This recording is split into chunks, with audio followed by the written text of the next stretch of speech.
Cannabis Common Sense, the show that tells the truth about marijuana and the politics behind its prohibition.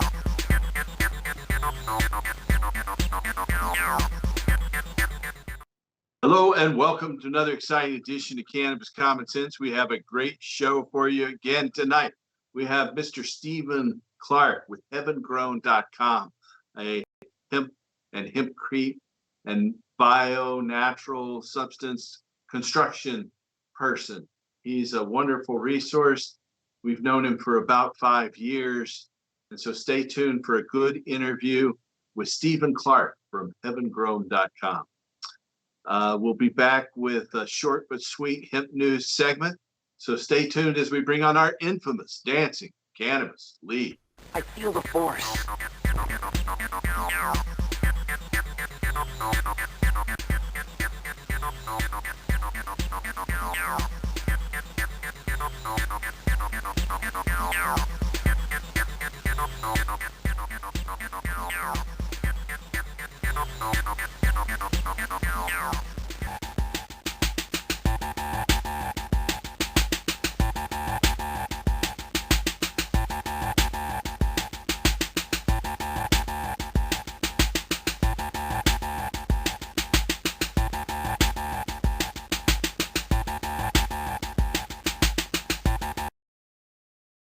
Okay, our first story tonight is from the South of the United States. Alabama's Republican Governor Kay Ivey signed legislation on Tuesday this week into law providing for state-regulated medical cannabis access to qualifying patients with a physician's recommendation. Governor Ivey said, quote, "I've signed SB 46 pertaining to medical marijuana. I'd like to thank Senator Tim Melson and Representative Mike Ball for their hard work over the last few years and their commitment to continue to work on this to ensure we have a productive, safe, and responsible operation in Alabama," end quote. Alabama's Senate Bill 46 permits registered patients to possess up to 70 daily dosages of medical cannabis at one time, with each dosage at a maximum of 50 milligrams. Patients would not be allowed to access cannabis flower material or cannabis-infused edible products. Rather, medical cannabis formulations would need to be in the form of, quote, tablets, capsules, tinctures, or gel cubes for oral use, gels, oils, or creams for topical use, or suppositories, transdermal patches, nebulizers, or liquid or oils for use in an inhaler, end quote. Almost no other state imposes similar restrictions.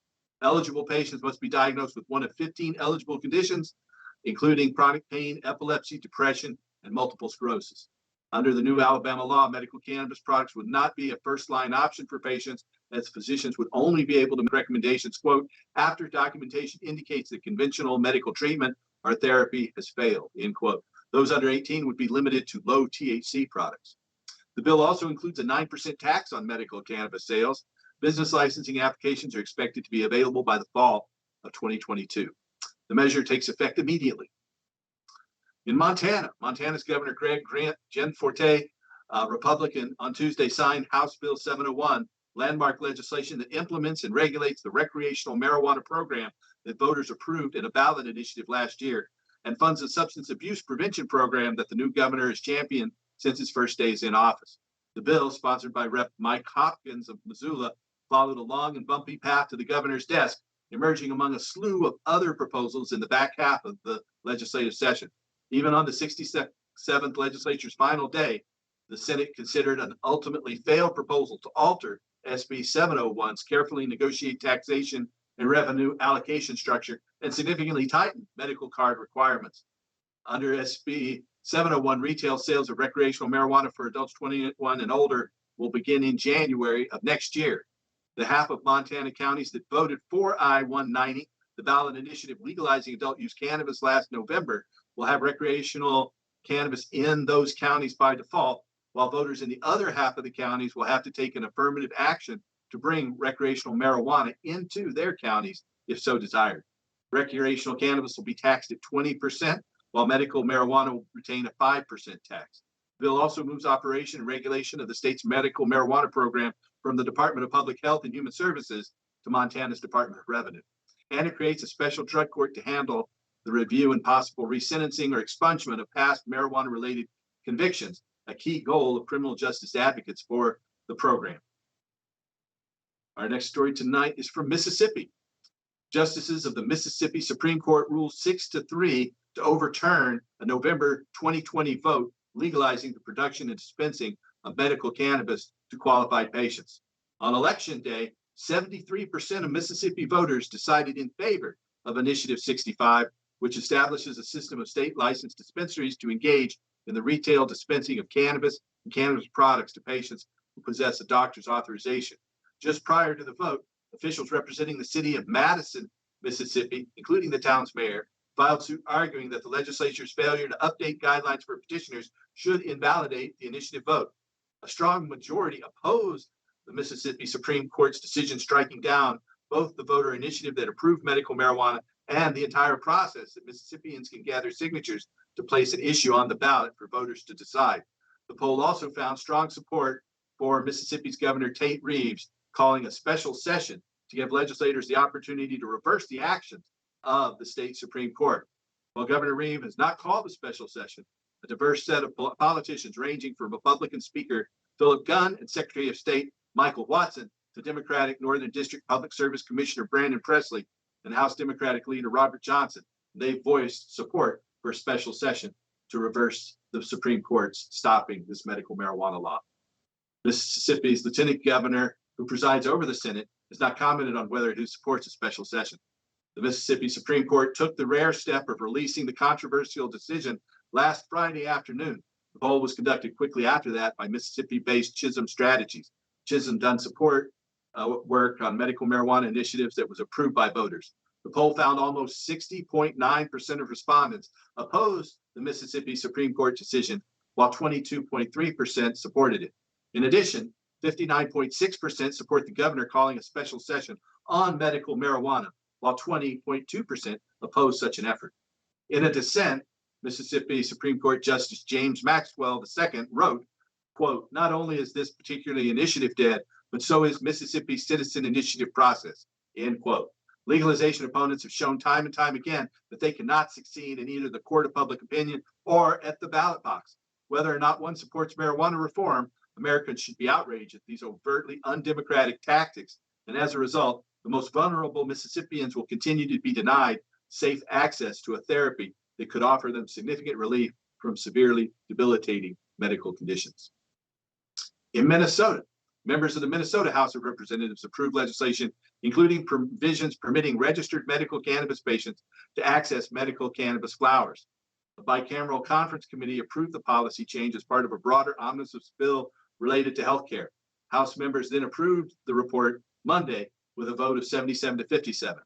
The Minnesota Senate then approved the same report later with a 66-1 vote on the last day of Minnesota's 2021 legislative session. The bill now head to the desk of Governor Tim Walz. Once it's signed into law, it will take effect on July 1st of this year. The legislation also allows patients to access medical cannabis via curbside pickup, as well as an increase in the number of patients a single caregiver may serve from 1 to 6 patients. The Minnesota House of Representatives approved a standalone piece of legislation to legalize adult use marijuana and regulate adult use sales earlier this month, but it didn't receive any further consideration in Minnesota's Senate. That is the end of our hemp news segment tonight. If you or a loved one are looking for a doctor to help you get a medical marijuana permit anywhere in the United States, where it be Minnesota, Mississippi, Alabama, or here in Oregon or Washington, we have doctors we can refer you to. Just call us at 503-235-4606. Again, you need a doctor or a family member or friend needs a doctor to help them get medical marijuana, then please call us at 503-235-4606. You can call us with other questions as well. So now we have our interview with Stephen Clarke with heavengrown.com. Stay tuned and remember to help us restore hemp. I'd like to introduce my friend Stephen Clarke, who is in Cancun, down on the Yucatan Peninsula, just back today from Colombia. Welcome to our show again, Stephen. It's good to have you back. Thank you. Thank you for the invite. Good to speak to you again. Yeah, it's been a long time since you were here in Portland. I think 5 years or so, something like that. But you've been incredibly active in the hemp construction industry with your company, Heaven Grown. You've been doing a lot of hempcrete construction. I know when I was there, I saw some of your buildings outside of Mexico City and in Mexico City, and you've been making hempcrete buildings across Latin America, and there were some in the United States too, right? Yeah, we built in Marfa and in California, a few places out there. I know you were working with our friend passed away very unexpectedly a couple of Yeah. months ago. That was very sad. Yeah, it really was. I mean, I think he just had a heart problem or something and went to sleep and didn't get up the next day.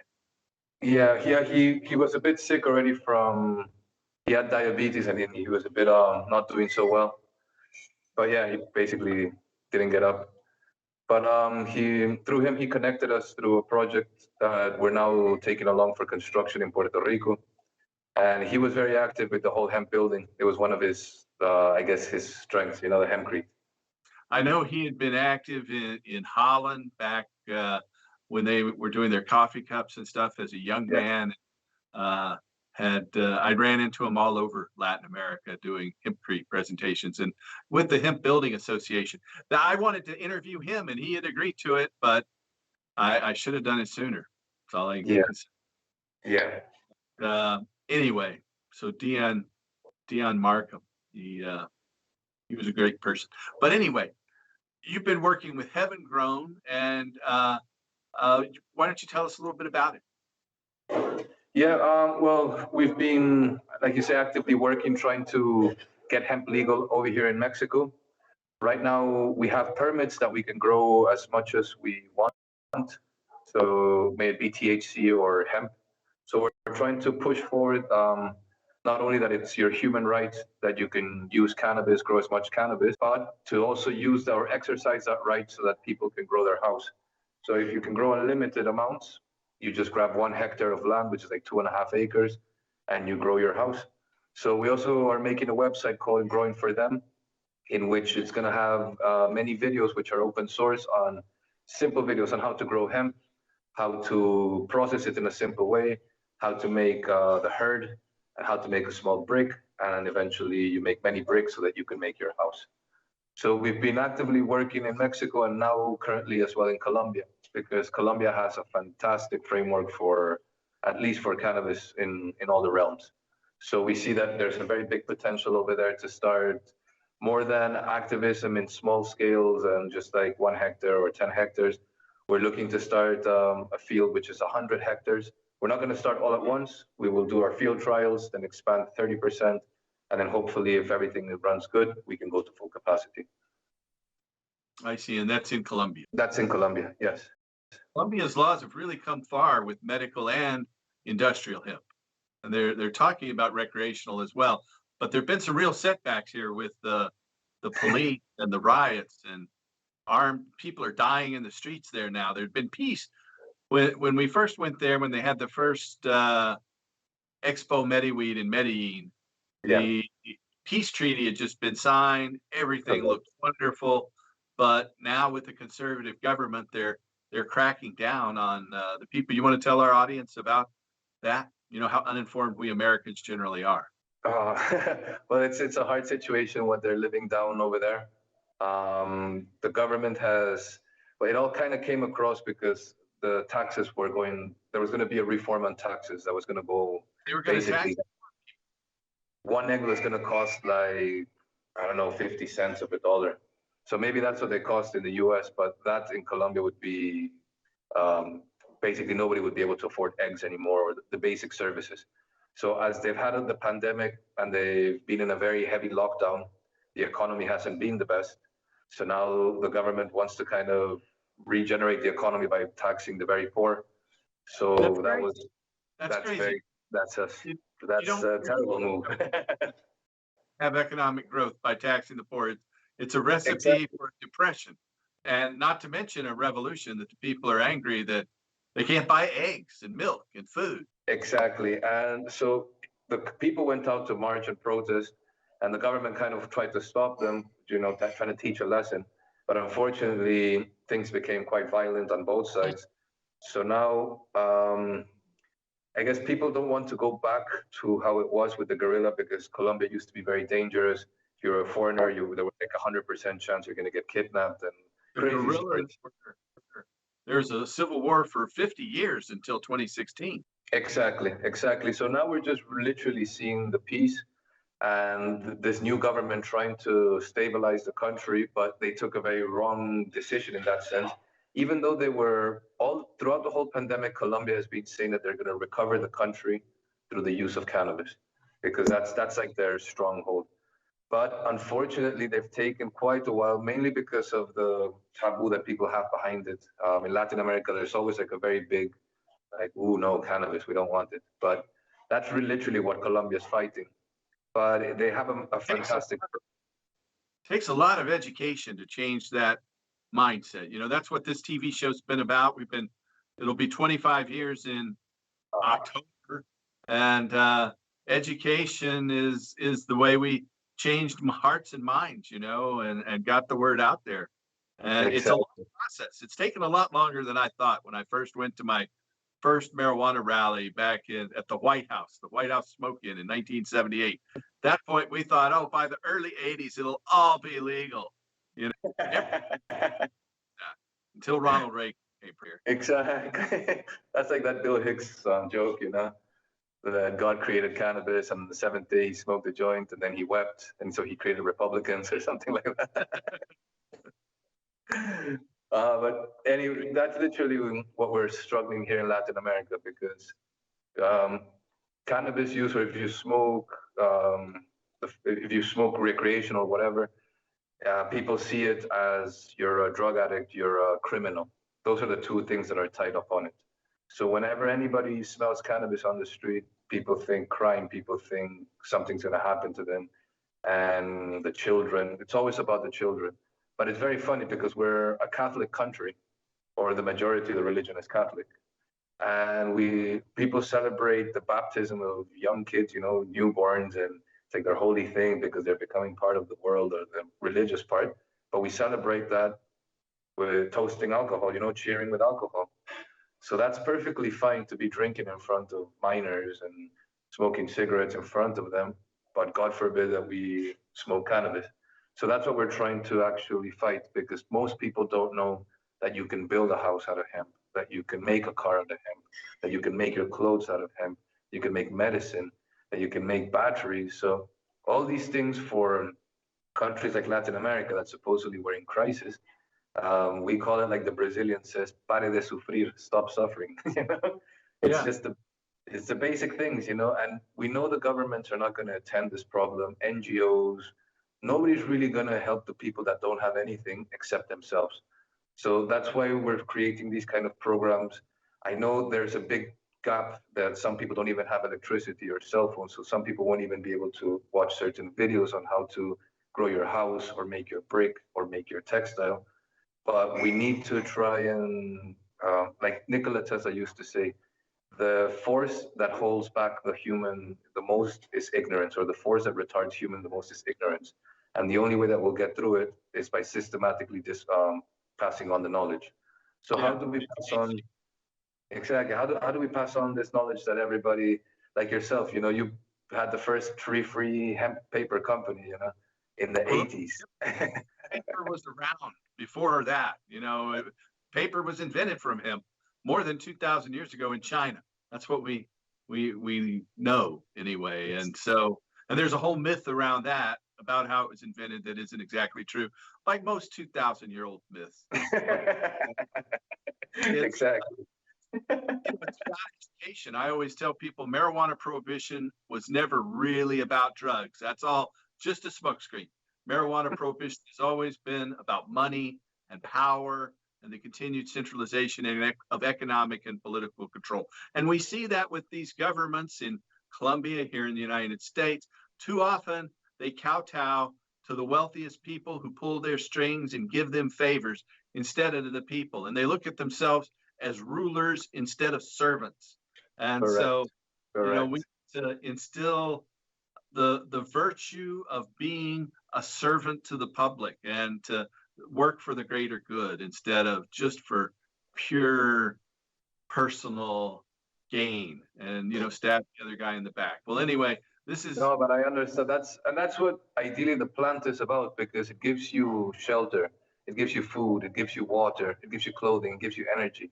It's like that little genie. It gives you whatever you need. If you're sick, you could have some of the craziest ailments in this life, and if you're lucky enough, the plant will help you. You know, it it's borders on the miraculous, really. it borders on the miraculous, exactly, It's and that's what almost we're trying to. impossible to believe. But I think that's by design. They came up with this whole negative myth that has permeated, all of the world, unfortunately. And it's up Correct. to us to try to turn that around. And we're seeing some success, most notably, in the country that led the world's criminal prohibition of cannabis, the United States. We, through the United Nations, forced the rest of the world to criminalize marijuana. And now we've been able, first through our initiative process, then through lobbying our legislators to gradually turn that around. And so doing that in more repressive countries is more difficult, obviously. But Just a tiny bit. But yeah, it's actually not that difficult as well, because you have a very big necessity. And like they say, necessity is the mother of invention. So people are looking for ways to have a better life, to have a better house, because maybe 40 years ago you didn't even have to have a university degree or anything. All you had to do is just work hard, work hard, work hard. And if you worked hard, you could provide to have a house and a home and a family and a car and send your kids to school or education, etc. Nowadays, if you have to have two jobs. If you have a partner, they have to have a job. If you have a kid, he has to have a job. It's just, and I'm not talking about other parts in the world. I'm just talking about how most of Latin America is.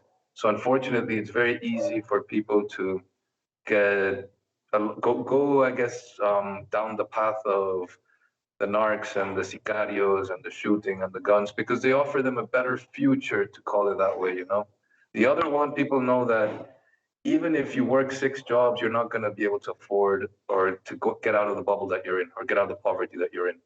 So the only way that they see an escape is through this whole drug violence and crime and all this thing, because most of the young kids, they don't really see a future. So they see that they're dead anyways. So they say, well, might as well just live the next 5 years of my life in a fancy truck with a house, or etc. Even though their lifespan might not be big. But that's what we're facing nowadays, a generation of that's being just taught violence and violence and violence. So the only way we'll get through that is showing people that there's another way, that you can actually, because not everybody wants to pertain to that. Unfortunately, that's the good thing. It's just very few people that do that kind of mess it up for everybody else. But as you have no way of protecting yourself here, etc. The only way you can do is just, I guess, work hard, hard, hard, hard. So that's what we're trying to offer people, that if that they can try that they can exchange that hard work that they do, that instead of exchanging it for $10 a day, if they put it into hemp, they can have a better future. They can have a house, and not just any house, a house which is sustainable. It fits it, or it has the same certifications as Passive House Standard and Living Building Challenge. So we can actually absorb CO2 whilst we're giving people houses, and it's a two-in-one. It's just like if we were growing trees again. We're helping absorb the CO2 from the atmosphere to cool the planet down, and you're giving people a good home. Not just a brick house with a how you call it, an asbestos roof. Because that at the end, I don't know, it's not really helping somebody. It's temporarily helping them with one thing, but you're putting poison on top of their heads. So it's like it was brought out of the earth by the petrochemical companies that are giving us these lies, unfortunately. I've exactly. seen some buildings that you have worked on. I know you took me to some really incredible buildings outside of Mexico City. You want to talk about some of your hemp creek construction projects? Sure. Um, well, we see that hemp is a fantastic thing, especially now that we can grow it as a human right. So you can grow yourself a hectare of hemp. And the structure, we use a lot of bamboo because it's also very abundant in Mexico or Latin America. So, for example, Colombia, they call it the wood of the poor. And it's just fantastic because now that they've actually done the testing and all this, they've seen that bamboo It's seismic. It has a great flexo compression. It's one of the best building materials, I guess, we could use. Unfortunately, it's not very standardizable yet. So you do need a bit of an artisanal approach, but it's not something out of like that will destroy your brain on it, you know? So we, Who, as you know, school in China back in the 80s and 90s, and across Hong Kong and China, all of their scaffolding in building exactly, here in America and the West, it would be steel that's up there. But in China, they were building these high-rise glass steel buildings with bamboo scaffolding around it. So they found exactly. a thing for it's lighter than steel. There's no doubt about that. And And they go very high, because at the end, in Colombia, they call it the wood of the poor, but the Germans call it vegetable steel. So we know that it has the same strength. It's actually stronger than steel how do you call it, per centimeter or per yeah, inch. and It's when just they that put it together, exactly, you don't really get like such huge bamboos, but in Colombia, you'd be surprised. There's some massive pieces. So at the end, it's just use what you have local. Here we have a lot of coconut, we have a lot of bamboo, and we have a lot of hemp. So that's what we're trying to help people that they can achieve, that they don't have to use very, I guess, expensive materials or hard to come by materials. All these materials are very abundant in Mexico. Mexico used to be the number one producer of coconut, as well the number one producer of cannabis in the world at some point. So it's like we have all those stocks just lying around, they're being produced. We can really use them. So we've done buildings in by Mexico City, just a bit south of Mexico City to kind of test the seismic resistance.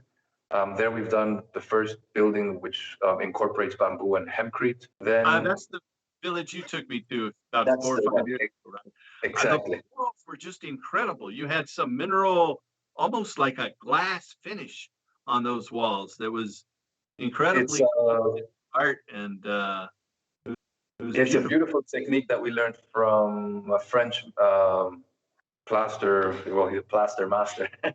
His name's Laurent Coquemont, but he was the curator of the Museum of Moron in between France and Spain. And it's pretty much one of the last museums in the world that they do natural lime finishes. And for us, when we build with hempcrete, it's imperative that we use natural finishes like lime or earth or just different natural renders. Otherwise, if we use cement on it, like Portland cement, we completely destroy all the properties of the hempcrete. It stops what we call breathing, which means that humidity can pass in a vapor form from one side of the building to the other. This basically will regulate the temperature of the buildings. That's why they're so cool inside. It could be very warm outside, and inside it has a fantastic temperature. And that's why we had to build a few buildings in Mexico to actually understand how hempcrete was going to perform in the desert, in the tropics, in, I guess, this kind of latitudes, because most of the information is for like Europe or Canada, north, like latitude 40. So we actually found out a few interesting things that in the tropics, we cannot build walls, 12-inch walls like we would normally in colder parts in the US. And this is because we get the opposite effect that we start actually wicking the humidity into the building instead of out of the building.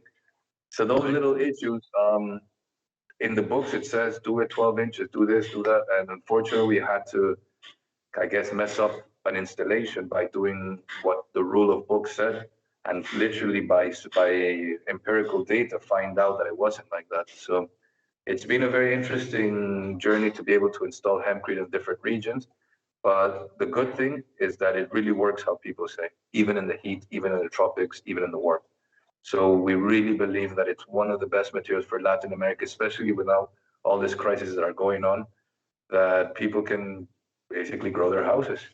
It's Yeah, the only it can solution. grow without pesticide and fertilizer, and it will regenerate the land too with the Exactly. vegetation and the roots. And the roots go so deep, they draw up subsoil nutrients to be used by the next crop in rotation. A lot of people might not realize when you talk about lime, you're not talking about, like lemons and limes. You're talking about powdered limestone. So traditionally, the hemp was used with powdered limestone in a mixture that's like cement, and Correct. but it's older, much older than the production of cement.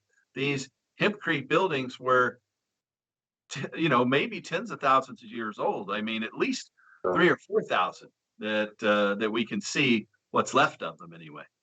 correct. And also people ask us, like, for example, here in Mexico, they say, where did you learn about this innovation or how? It's very funny because if we actually produce the material locally, well, now we have our permits, but 3 years ago, if we produced hemp locally or if we grew hemp locally, we were considered drug traffickers. But if we would import the material from Europe, which technically we're importing agricultural waste from Holland. So imagine the craziness for Oh, I being know. in an Well, agricultural country like that's Mexico, and you have to import. mentioned importing hemp paper and fabric from China. If I Exactly. didn't raw materials, it would have been going to jail. And the people at U.S. Customs back then would joke, "Oh, the dogs went crazy over your paper or your cloth." But they were joking. Exactly. Well, we always had that.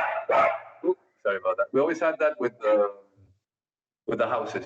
Everybody always walks in, and it's like it's a cannabis house, and the first thing is, "Can I smoke the house?" I'm like, Right. but now I tell them, "Yes, let me record you, like, because it's gonna be funny." Yeah, exactly. But really, it's actually been very interesting working out here in the Riviera Maya because we've worked with a lot of people that are indigenous Maya, and I speak very little Maya, and they speak very little Spanish. So it's actually very interesting because it's Mexico, and some people forget that the country's so vast and the cultures are so extensive, and our culture goes back so way back that there's people that have been in this place where we live now for more than 2,000 years. And people forget that the first language that is spoken here is not Spanish, it's Maya. Right. So, There's and so it's many actually, yeah, so it's many very, indigenous cultures. We have them here, but we forcibly re-educated our native indigenous population and stole their children from their parents and sent them to schools. And if they didn't do what they were told, they were murdered and buried at the school. It's a horrible, horrible legacy. But yeah, it's what we have to look at and realize that the legacy of European refugees in the Americas, in Africa, in Asia, in Australia, and today in Palestine.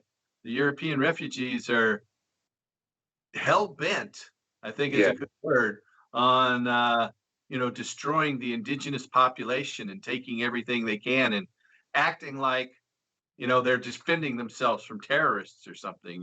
When in fact exactly. they're the terrorists. Exactly. Well, now it's funny because you get these, I guess, modern colonizations, which is the Mayas have been here for so many years, and this part of Mexico wasn't even considered Mexico until maybe only 30 years ago. It just used to be considered an extra region. But since Cancun got developed and now they start exploring towards the south, towards Playa del Carmen, and now Tulum, Tulum became one of the most popular destinations in the world. So they claim that they're the most eco-sustainable, et cetera, to bring in a lot of tourism, but it's not always the case. So unfortunately, sometimes there's a lot of eradication of the ecosystem, et cetera. You know how it goes. Now, the local people who have been here for years and years and years, if you go down to like Tulum, to like the beach strip where all the hotels are and the fancy places, and it's just as expensive as New York. But you're talking about, just so people have an idea, a salary, a whole day's work in Mexico minimum wage is like between $4 and $5 the whole day. For an 8-hour day. So Right, 50 yeah, so divide $5 into eight, and that's what you're making an hour. Now, if you cross the border from Tijuana to the US, in the US, San Diego, you might be washing plates and you might even make $15 an hour. Yeah. So if you work for 8 hours, that's like at least $100, $120. So how can we compare between 5 to 120, a day? Because then you have to multiply that by 365, and that's, we're talking about the basic wages. Once you start scaling it up, so unfortunately, there's people that will arrive and have the economic power to literally buy out an island, whilst the local people who've been working for years and years and years and have the land, the only thing that they can eventually do is sell their land or work for the people who just came. So that's why that leads to people literally destroying their land, cutting it down to sell the wood, selling it for dirt cheap so that people can now put massive condos, 10-story buildings, etc., all these kind of things. So what we're trying to also help is literally this: how can we transfer technology without going and saying we are here to save you and to colonize? No, it's just we found something that works. How can we share it with you and see if it works?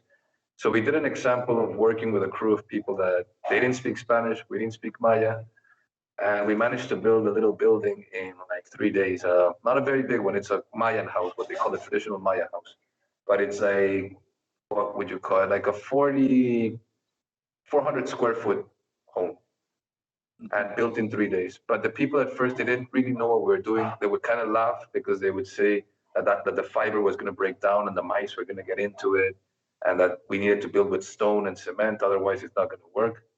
But we told them, well, at the end, just don't worry about it. You're going to get paid for the job anyways. If it works, it works. If it doesn't, it doesn't.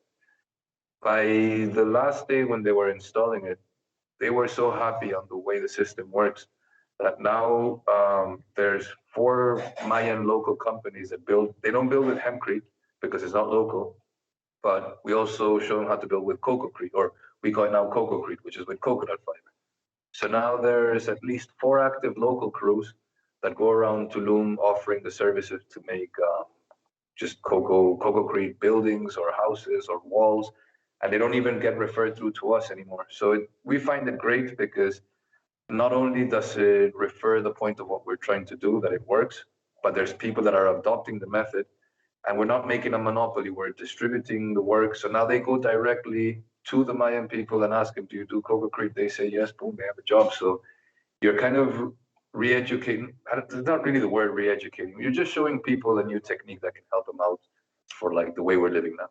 Yeah, it has so many different environmental benefits, and so it's a great way to educate people. So let me ask you, I've got Stephen Clarke here, who's in Cancun, a longtime hempcrete and bio ag innovator.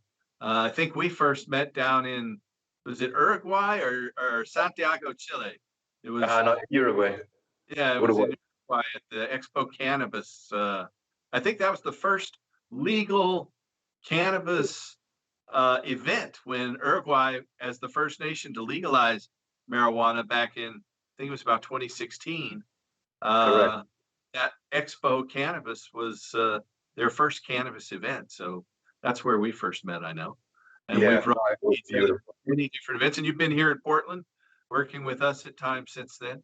So how did you first get involved in eco-sustainable building, and how did you find out about hemp, Stephen? Well, I guess hemp's always been a part of mainly cannabis. We've always been into the cannabis sector and growing cannabis. We really believe in the plant. But my background is I'm a computer systems and electronics engineer. So I like to research a lot. We believe a lot in the open source. So we used to do a lot of renewable energy. We used to do photovoltaic installations. And there's a contest called Solar Decathlon that you have to make a small house, run completely on solar. So we did the analysis of the materials that we have here. And oh man, we have such bad building materials in Mexico. You'd be surprised. They're cheap. They're cheap. They're probably the cheapest in the world, but they don't perform well thermally and none of this. So we entered this Solar Decathlon thing, and we performed so bad because the thermals of the building were just completely off. So we started. When was that? Like 2010. Okay. So from there, we started analyzing which materials would work, what would be a good component to use in the house, and we stumbled across hempcrete. So I went to an expo by Steve Allen. He makes one of the best hempcrete builders, great innovator as well, shares a lot of information. He has a great book called Building with Hemp. His name's Steve Allen. Where was the conference at? That was in Spain, in Granada. But he has a conference all over the world. It's called the International Hemp Buildings Association. And the great thing about his conferences is that he's a hempcrete expert, but he always invites people that have other things to do with hemp. And I remember that day, there was a Cannabis event in Grenada. So a good friend of mine, he said, "Well, come to me to the Cannabis event, and then from there we'll go to the hemp because I know you like hemp." And it's very funny because we stayed at the room of the hemp event, and we got the room. It was 420, so they're like, "Wow, this is a sign, man." Anyways, that conference was one of the most amazing things that I've ever heard in my life. Not only I found out that you could make these amazing hemp buildings by this company called Cannabis, Monica Brumer in south of Spain, but then there was a Chinese guy, research scientist from the University of Bath in the UK, talking about how you can make a material stronger than Kevlar, which is what they use for the bulletproof vests, made out of hemp, and then extract what they call polyphenolic resins that they would come out from chocolate or from cacao or from coffee. So this was just like, no way, how can you make a biocomposite that will stop bullets that is so light and is stronger than the material that we know supposedly is the toughest? So I was just blown away that day from hearing about bioplastics, about Kevlar, about building, and actually being able to meet all these people that were doing it. That just reaffirmed it. So from there, we knew that it was or the path, and we've done a lot of research on the material. We do a lot of science because people say that hempcrete or that hemp will do a lot of things, but we actually really need to see that it does that. So we take the material and we tested it, and yes, hempcrete does what people say it does. So from there, we developed a local binder for Mexico so that it would be accessible for Mexico, because otherwise you have to buy the hemp from Holland or Romania, and you have to buy the lime or the binder, which is what you use to mix the hemp with, from France or the UK. So just so you have an idea, one of those bags costs in the States around $35, just the binder for like 50 pounds. And the same binder in Mexico will cost us like $3, $4. So well, that's it's a really huge saving. It's a huge, huge saving. So now here in Mexico, we can actually say that after 10 years of working with the material and developing our own binders, we can actually say that we have one of the cheapest building methods or materials in the planet. We could probably build the equivalent of a square foot. We do square meters, but it's divided by 10. So square between feet. 10 and $15 per square foot of construction, which in the States, if you build for under 100, you're like a champion. This is you're hitting the bottom ground. So, Yeah. and once again, you have high quality. We're not sacrificing the way you live or the interiors. Like we showed you, you could see those beautiful lime plasters, which are things that have been done for many, many years. So you can have a very nice looking home, a very thermal home, a house that also helps capture CO2 for the atmosphere. So it's just, why aren't we building with this material is what just destroys my mind. So we have to get it to architects, to engineers, to how do we break the taboo from the standard building materials, which, sorry to say, but they don't work. You go to places like Kansas, and year after year, they have some of the worst tornadoes in the world, and they still make houses out of paper that end up flying all the way to the other state. And Mexico, that we have some of the worst earthquakes year after year after year. And we keep on building with heavy stones, and we put 50 tons of stone on top of our head, and we make 7 stories of building out of that. But if that collapses, that's like 400 tons. That's like 1,000. Well, I don't know how many pounds it would be, but it's a lot of weight that you only have 3 days to take off without heavy machinery and by hand. So year after year, it's a tragedy. And one of the things that always, I don't know, baffles me is whenever this happens and the earthquakes happen, everybody in Mexico is the nicest in the world. Everybody helps, everybody donates, everybody gives something, except the cement companies. They'll charge you to the last cent to rebuild everything out of concrete once over again. Even though it just fell from concrete, they could donate, they could help out, they could do something. No, they'll sell you that concrete again so that you can expect it to fall in 10 years' time when we get another massive earthquake. I remember it's been about 3 years or so. I went to an event in an area in Mexico City that Canativa had organized it. I'm probably going to mispronounce it. Puerto, Verde, Puerto Roma Verde. Yeah, and that's these collapsed buildings have been made into a ecological center right in the middle of the city. A And beautiful a lot place. of community activism around. Puerto. Yeah. No, it's a beautiful place, the Puerto Roma Verde. They hold a big foundation for cannabis events in the city. It's kind of showing a way of how to squat a place, but in a different manner. Instead of just squatting, it's like you squat, but you make gardens and you organize. It's basically the biggest voluntary site in all of Latin America now. So yeah, that's kind of what we're trying to, I guess, to pass on, because we do live in countries that sometimes things shake, buildings move, the government all of a sudden runs out and gets a bit wild. But that's just indications that we're not very stable in what we're doing, and that our economies aren't doing the best, that education is really not getting out there to people. So I really believe that hemp is the solution, just like Jack Harry used to say, just like thanks to you, thanks to Jack, thanks to all the great pioneers that withstood the prohibition, that because people don't know. Now it's very relaxed, but back then, back then they would like, there's people that have lost their lives, their kids, their everything just for people coming out of jail. people in jail for If I hadn't been acquitted in a federal trial back in 1993, I would have had a 10-year mandatory minimum sentence in prison. exactly. So it's like this. Now the government is giving out licenses, but we're not getting people out of jail. So before we do this whole economy, let's get everybody out of jail, because it's the worst thing to take away somebody's freedom just for their choice, just for their for their decision. It's, so anyway, Let that's why it's people go. Let exactly. our people grow. It's Moses said it, and we have to say it too, I guess. But so a lot of our audience here in America doesn't understand what's going on in Mexico with marijuana reform. We hear it here in the United States too. Oh, they've legalized it here, but the House of Representatives passed a marijuana legalization bill last December in the United States, but the Senate wouldn't pick it up. And now the head of the United States Senate actually sent out a message on April 20th saying, "Happy 420, legalization's coming."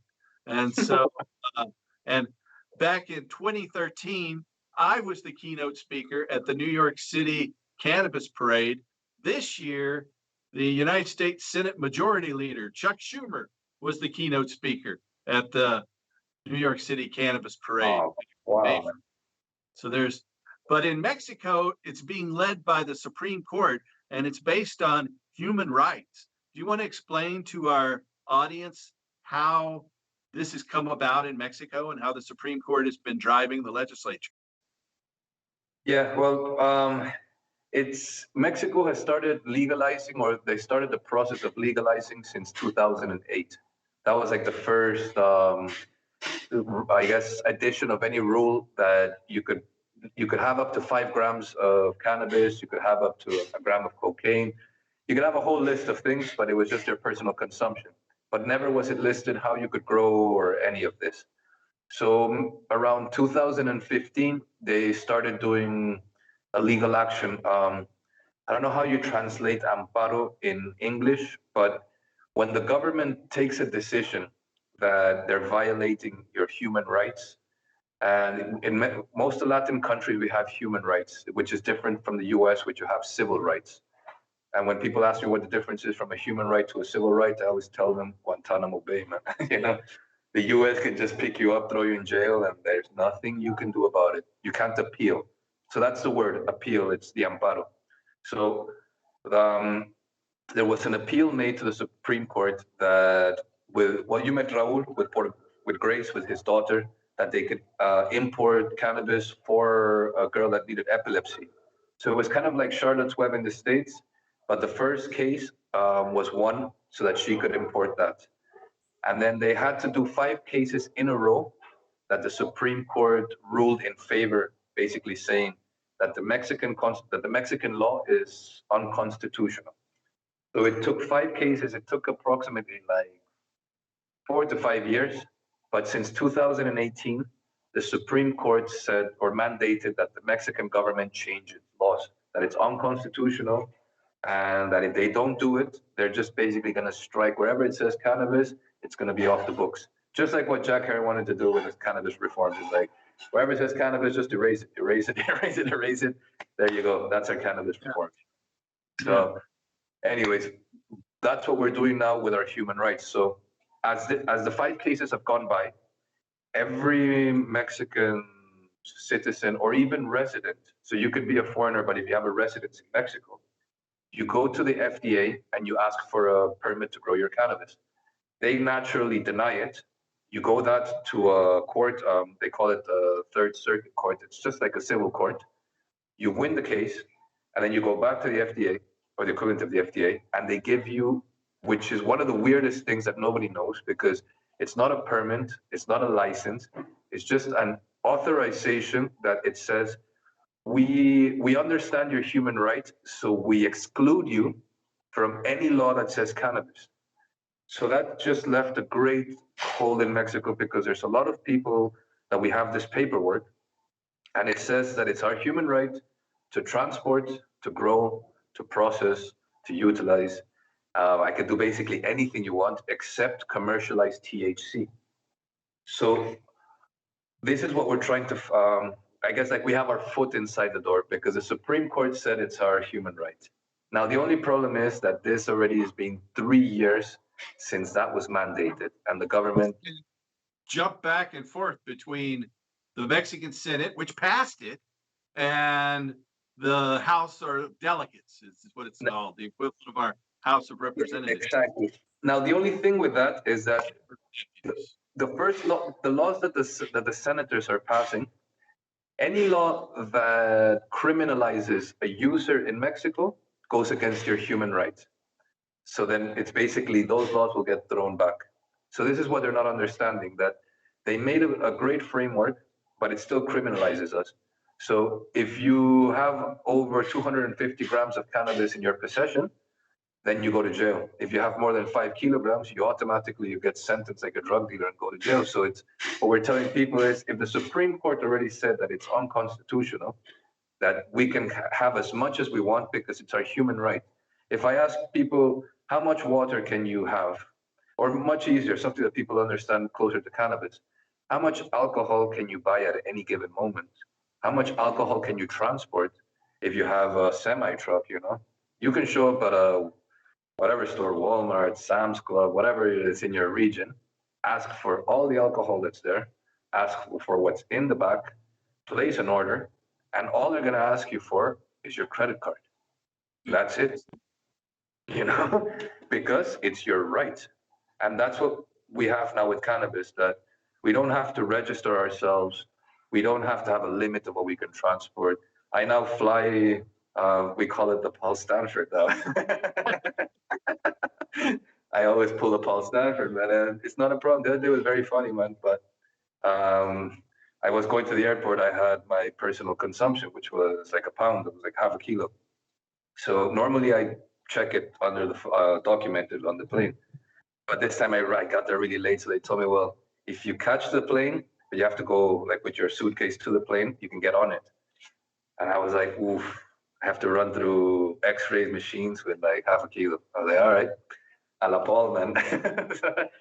I went through, I have my paperwork, because now I have my volcano vaporizer. I tell you, man. So I had my volcano and I had like a pound of weed, man. That's all I had in my suitcase. So I passed through the X-ray machine. Exactly. And they're like, can we search? I'm like, sure. But as soon as they were opening, I was already putting my documents out. And what I learned with my documents, I have like an official certified copy by a notary, because always they would tell me, how do we know it's not fake? People don't know that these paperworks exist, especially the authorities, the law and all that.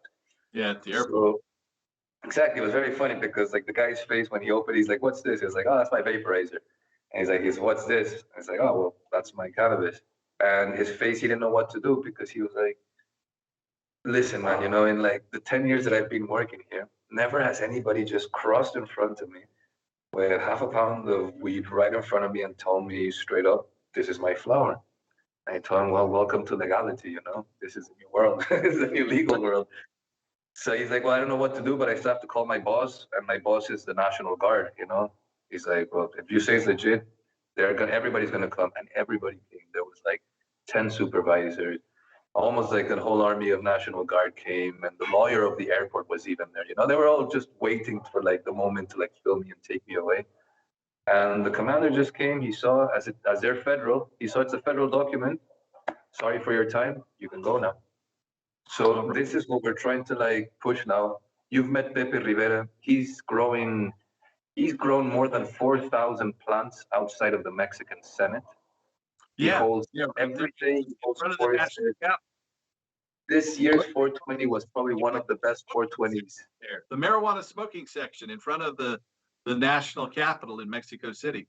What is that called again? El Plantón 420. And I heard there's a planton in Colombia too, or something. They're starting to happen in different parts. It's becoming like viral because at the end, It's our human right doesn't stop in Mexico. You know, I'm a human. So if I go from Mexico to Colombia, and Colombia is also a republic, and all republics are based, like the French say, liberté, égalité, and légalité. Liberty, equality, or the same, and brotherhood. So it's all our articles, number one article, you look at every constitution of every republic, and the first article is all men are free. Amen. Amen. Well, that's a good place to end it here, Stephen. We've run out our clock. So if someone wants to find out more or reach out to you, what are your websites? Heavengrown.com. And the same, they can find us on Facebook or Instagram. And you can check out our new website, which is a nonprofit. It's called growingforthem.org. Okay. And there, if people want to donate or participate, that's really to show people how to grow their house out of hemp, how to harvest it, and how to build themselves a house with wood, bamboo, or whatever local materials they have. Great. Well, I want to thank you for your work, Stephen, and I look forward to seeing you out there on the Hempen Trail somewhere. I know we're bound to intersect sometime soon. I know with the pandemic finally wrapping up, so many things have been canceled over the past year and a half. It'll be good to see everything get out there. I know, we're lucky here in the United States with our corporate wealth, but I was able to get my shot. I know some people are afraid of those, but we need to reopen our economies, and hopefully we'll see. Exactly. Whatever gets people rolling, and like you say, in the States, there's been so many people that have gotten the vaccine that now you're seeing sports and all these things open to 75%. Mexico, like we say, we don't get coronavirus, we get something similar, so we're not worried about it. Because over here, it's at least we've been lucky in Mexico that it hasn't been such a tight lockdown. So it has allowed people to kind of work and, get their things. So yeah, it's interesting now because things are opening, and with these new laws, we really have to push hemp as a revival for the economy. So thank you very much, Paul, for the invitation. It's always fantastic to talk to you. You're a great inspiration, and thank you for everything, all the work you do for everyone. I appreciate it, bro. Wild horses couldn't drag me away. A few have tried, and a few have tried. But I want to thank you for coming on. We'll have to have you come back on again soon. And this is Mr. Stephen Clarke down in Cancun, Mexico, with heavengrown.com. Look him up. Thank you very much, Paul. Have a great evening. Buenas noches.